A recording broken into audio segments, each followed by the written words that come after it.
हर हर महादेव, देवों के देव महादेव के चरण में प्रणाम करता हूँ। दुर्गा माँ के चरण में प्रणाम करता हूँ। सरस्वती माँ के चरण में प्रणाम करता हूँ। गणेश भगवान के चरण में प्रणाम करता हूँ। गुरु भाई गुरु बहनों के चरणों में प्रणाम करता हूँ। गांव में गोपाल नाम का एक सेठ और उसकी पत्नी रहती थी। दोनों बहुत ही हिल मिल कर रहती थी, लेकिन सेठ था जो बहुत ही कंजूस था। एक दिन के बात हुआ कि उसका पत्नी ने लोगों के देखा देखी एक साड़ी कीन लिया जो गली में बेचने आता है उसके यहाँ से। वो भी 20 रुपया के डेली पर कह के 200 रुपया के में कीना, 20 रुपया के रोज दे देंगे। वो अपने गोपाल से शाम के मांगने गया कि हे जी एक साड़ी ले लिए हैं, ये थोड़ा 20 रुपया आप दे दीजिए जो उसको देना है। उन्होंने पत्नी को बहुत डांटा कि तुम तो 10-20 करके बहुत खर्चा करते रहती है, जब जरूरत पड़े तब ले लेना। और फिर उसको बहुत खरा खोटी सुनाया और दे दिया।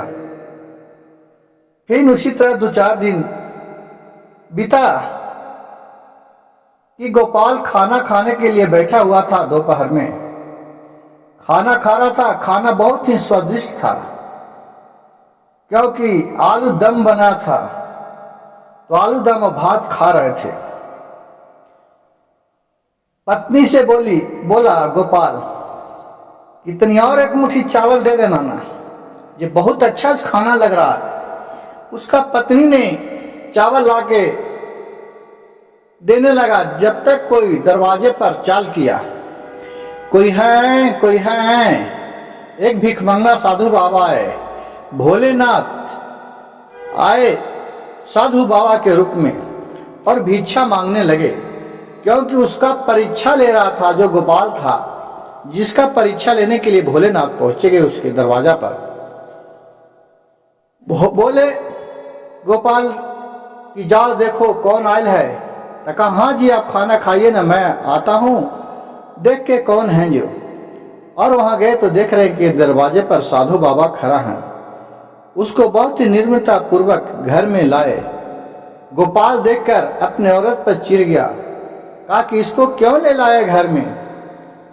साधु बाबा बोले कि बाबू मैं बहुत भूखा हूँ, आज 4 दिन से मैं खाना नहीं खाया हूँ, मुझे कुछ खाने के लिए दे दो। गोपाल ने कहा कि बाबा था ये तो सब खाना खा गए, अब तो खाना थोड़ा बहुत बचता है, जब पत्नी खा लेगी अब तो खाना नहीं बचा है।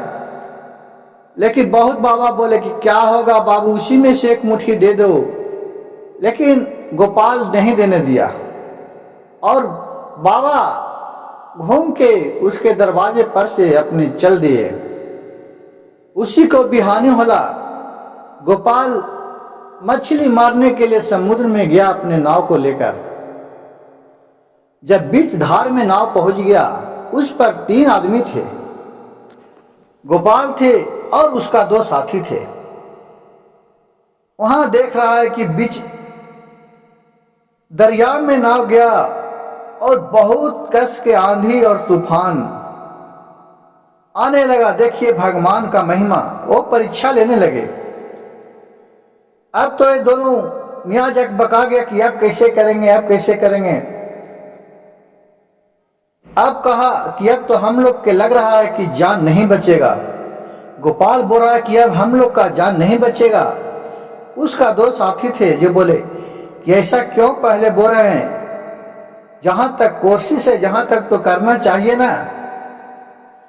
और तो कहा कि अब हम लोग के केवल भगवान ही बचा सकते हैं और हम लोग नहीं बच सकते हैं।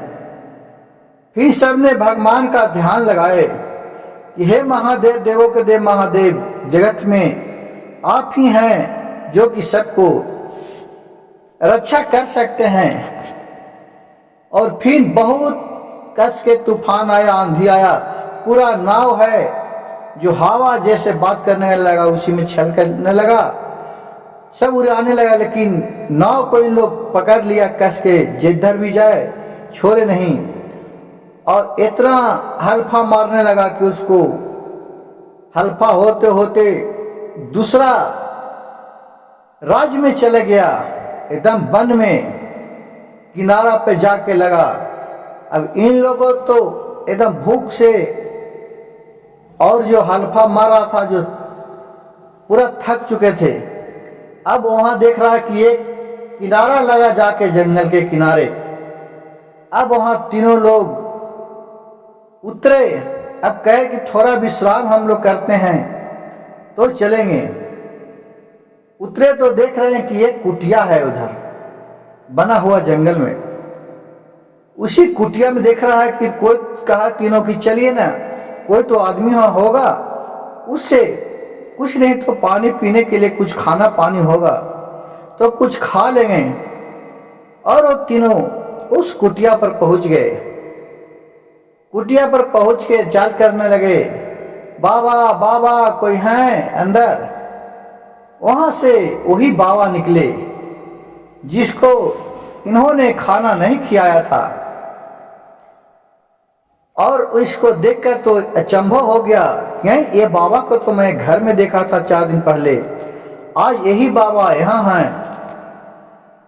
बोले कि हाँ बोलिए क्या है बच्चे लोग, कैसे हो। बाबा नहीं खिसाए, बाबा बहुत ही नम्रता पूर्वक उसको से पूछे और बहुत आदर सत्कार से कहा कि तुम लोग कैसे इधर आना हो गया, रास्ता भूल गए थे क्या। बाबा से सारी कहानी गोपाल ने कहा कि हम लोग नदी में समुद्र में मछली मारने के लिए आए थे, एक बार एक तूफान आया और हम लोग दहते दहते इस ओर चले आए। यहाँ आए तो देख रहे हैं कि बाबा आपका एक कुटिया नजर आया, सोचे कि चलते हैं इस कुटिया में कोई होंगे तो कुछ खाने के लिए मांग लेंगे। बाबा बोले हाँ बहुत अच्छा है कि बच्चा मेरे पास आओ।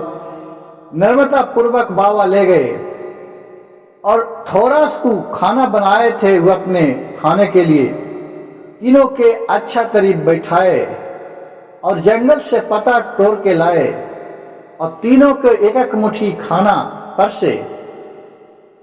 तो बोले इन लोग कि बाबा आपका तो खाना हमको दे देता, आप क्या खाइएगा।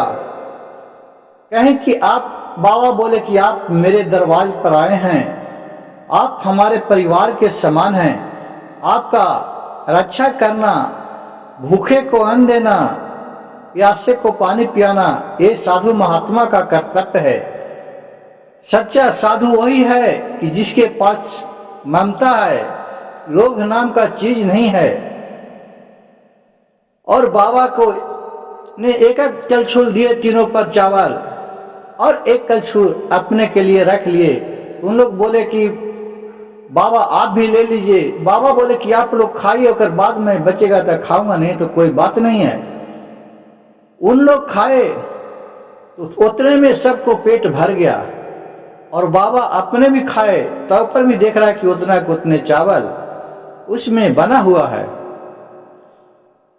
ये सब चमत्कार देखकर बोले गोपाल कि बाबा एक ऐसा अचरज है, यह आपका खाना नहीं खत्म हुआ है।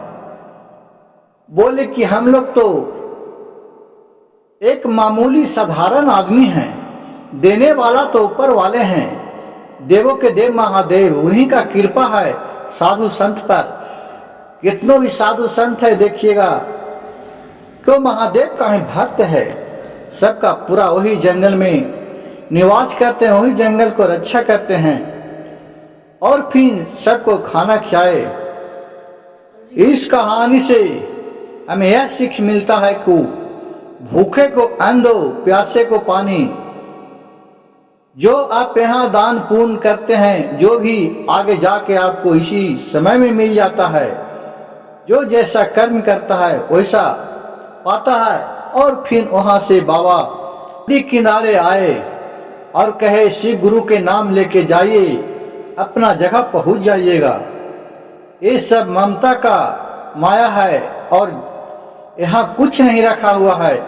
जब तक आपका साथ चल रहा है, जब तक आपको बाल बच्चा, माए बाप, बेटा बेटी सब है, जब आप आंख मूंद दीजिएगा तो सब यहीं के यहीं रह जाता है, कोई भी साथ में नहीं जाता है। सच्चा साधु वही होता है कि जिसका किसी से कोई मोह ममता नहीं होता है, वही सच्चा साधु होता है। हर हर महादेव, घर घर महादेव। मेरा वीडियो अच्छा लगे गुरु भाई गुरु बहन तो मेरे चैनल को कृपया सब्सक्राइब कर दीजिए, लाइक कीजिए और शेयर कीजिए।